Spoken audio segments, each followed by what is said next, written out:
అభయం ప్రజల AP news కి స్వాగతం. నా పేరు వరుణ్. ఇక డీటెయిల్ చూస్తే శంకవరం మండలం జి కొత్తపల్లి గ్రామంలో విద్యుత్ షార్ట్ సర్క్యూట్ కారణంగా చోటు చేసుకున్న అగ్ని ప్రమాదంలో 2 తాటకీలు దగ్ధమయ్యాయి.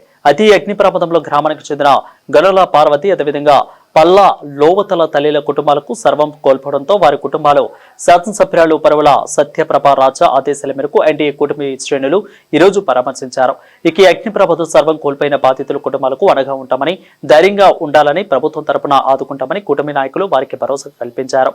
బాధిత కుటుంబాలకు బియ్యం, ఆర్థిక సహాయం అందజేశారు. ఇక ఈ కార్యక్రమంలో మార్కెట్ కమిటీ చైర్మన్ మరియు తెలుగుదేశం పార్టీ మండల అధ్యక్షులు బద్ది మణిరామారావు, ఇక రాష్ట్ర టీఎన్టీయూసీ ఉపాధ్యక్షులు వెన్న ఈశ్వరుడు, శివ, అదేవిధంగా టీడీపీ సీనియర్ నాయకులు పర్వత సురేష్, నియోజకవర్గ జనసేన నాయకులు మేడిశెట్టి సూర్యకిరణ్, ఇక బీజేపీ నియోజకవర్గ ఇన్ఛార్జి సింగిల్ దేవి సత్యరాజు, ఇక తెలుగుదేశం పార్టీ నియోజకవర్గ సిపిఎన్ అధ్యక్షులు మరియు నియోజకవర్గ పొలిటికల్ అడ్మినిస్ట్రేటివ్ యాళ్ల జగదీష్, పెంటకోట మోహన్, అదేవిధంగా నియోజకవర్గ తెలుగుదేశం యువత అధ్యక్షులు కీర్తి వెంకటర్, అదేవిధంగా దానం శేషరావు, బద్ది వెంకటరమణ, ఈగల దేవుడు, కర్ణం సుబ్రహ్మణ్యం, మేకల కృష్ణ, శంఖవరవరం పార్టీ కార్యదర్శి ఉల్లి వీరభద్రారావు, కాకినాడ పార్లమెంటు టీడీపీ కార్యదర్శి సర్వం గోవిందు తదితరులు ఈ కార్యక్రమంలో పాల్గొన్నారు.